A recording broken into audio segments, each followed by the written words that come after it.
In Florida, 80 miles northwest of Orlando, is Ocala. Ocala, during the day, it's just like any other city. It's nice and busy. So away from our downtown area, not a lot of traffic, a lot of pastures, a lot of horse farms. We have our lakes and our streams, but it's growing exponentially.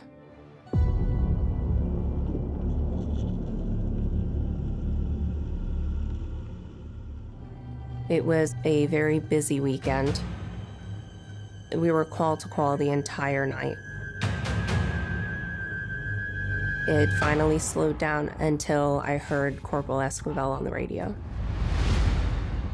Corporal Esquivel is at the end of his night shift, patrolling with his K9 jet. I stopped at the gas station on Mayor Camp, just on the outside of the city. I see a vehicle enter the parking lot. The suspect goes inside. He gave me little to no attention when he walked in the store. We never made eye contact. Leaves the car running. Music is blaring with the windows down. His actions and his demeanor seemed a little bit suspicious. I was gonna let him be, but he exited the parking lot and immediately accelerated, spinning his tires. So I pulled out behind him, started following him from a distance. I definitely could tell he was speeding. He's creating a larger and larger distance on me, which means that he's traveling at speeds a lot higher than I am. So that raised suspicion that there was something going on with him. I knew that if I wanted to keep up with him, I had to close the distance. I didn't want to let him out of my sight because he's dangerous to the public. So I accelerated into well over 100 miles an hour on that road.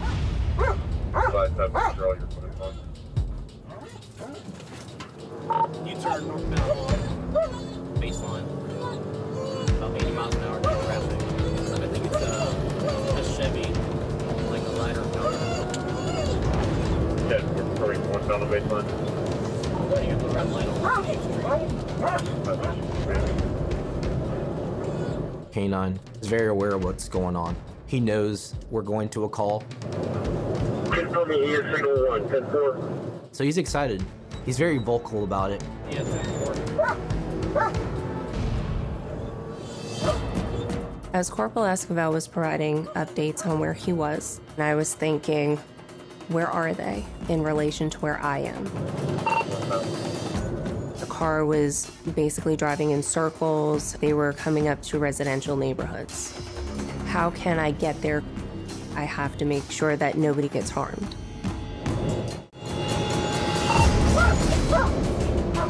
He is swerving and changing lanes.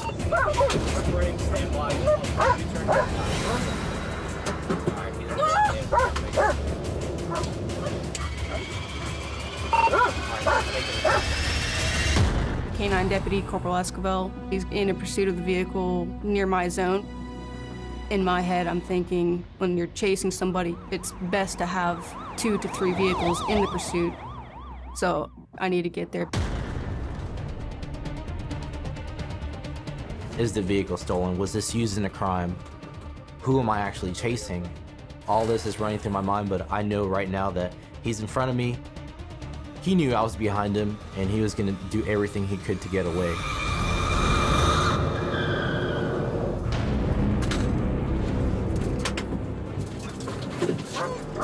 The suspect has no regard to safety.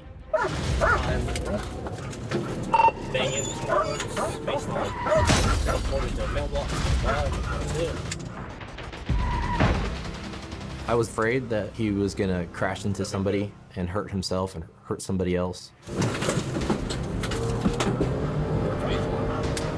He knew that I was behind him, and I was thinking, could I conduct a pit maneuver?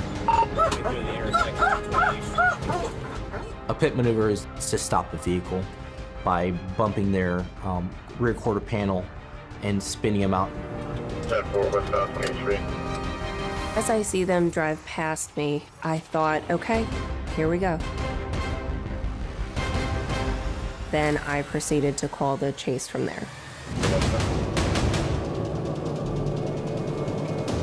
No traffic. He's on about 90. No traffic, about 90. Due to his speeds and his recklessness, I knew that if I do conduct this pit, it could travel a good distance away and crash into something because they're spinning out of control. So I'm just gonna let it play out just a little bit longer. 6794, set up straight. I'm traveling parallel to him, a street over, but I was ahead of them. Corporal Esquivel closes in to conduct a pit maneuver. 64, 69, channel 1, please start exportation. Coming up to 36 now, Kilo's trying to pit. 10-4, something pit, 36,000. Set up a 6. He drove out of it, still coming towards 36,000.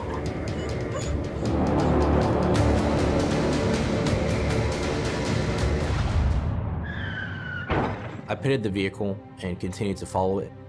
The bumper was hanging on, and the last thing I wanted was for it to fall off and get under my vehicle and disable my vehicle and get me out of the pursuit. He continued to flee. At this point, they're coming right towards me. I had in my head that stop 6 might be the best option.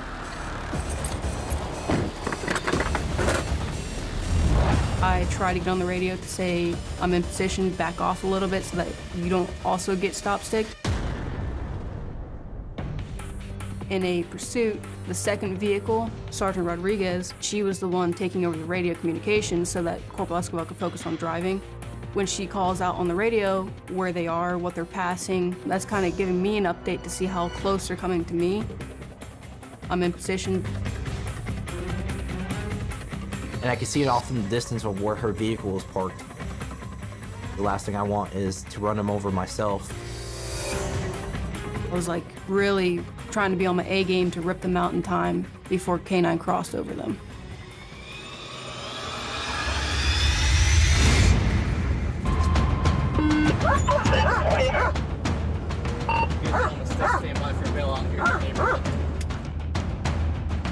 I was very excited that I got a good hit on them. Heard the tires squeal and everything like that. He actually flung the stop sticks off the road. Once he drove over the stop 6, his tires were deflated. Get it on second. Turn in northbound, southeast 40th Ave. 10-4 northbound, southeast. The vehicle was barely going 10 miles an hour. He had absolutely no traction. Left. 3rd Street, pulling into a house. 10-4, pulling to the house. What worried me was what's gonna happen next. I knew that this guy had meant business.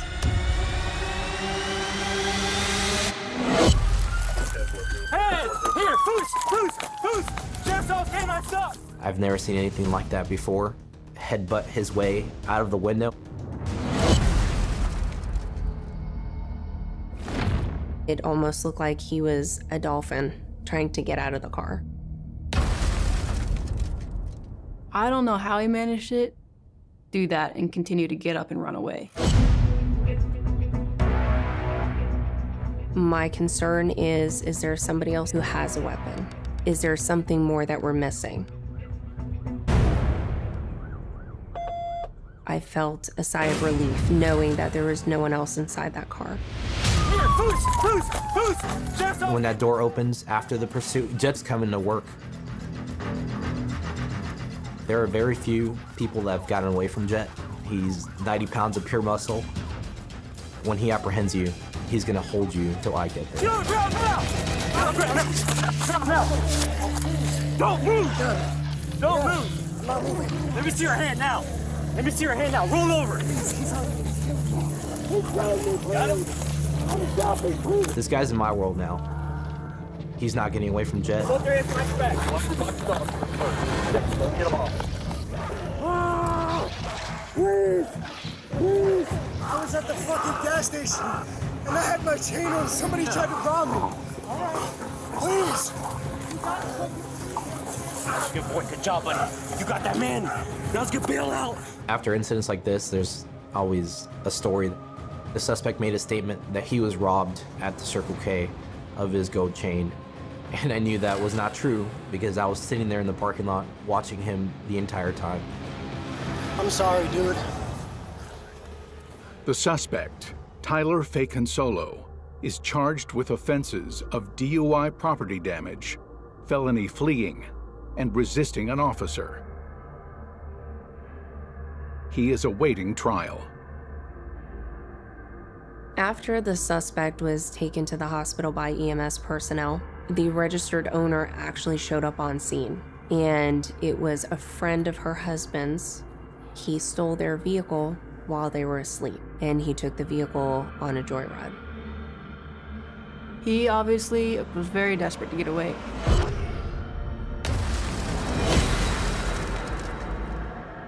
I've never seen somebody use their head to get out of a car like that.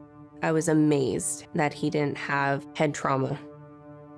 For this incident, since I successfully stop-stick the suspect vehicle, I was able to be awarded this stop-stick pin right here on my uniform. I'm very proud of it. But I don't think he realized that the one that was pursuing him was the canine deputy. There's some canine stuff. You're gonna get dog bit. Don't move. We all united as a team to put this individual into custody.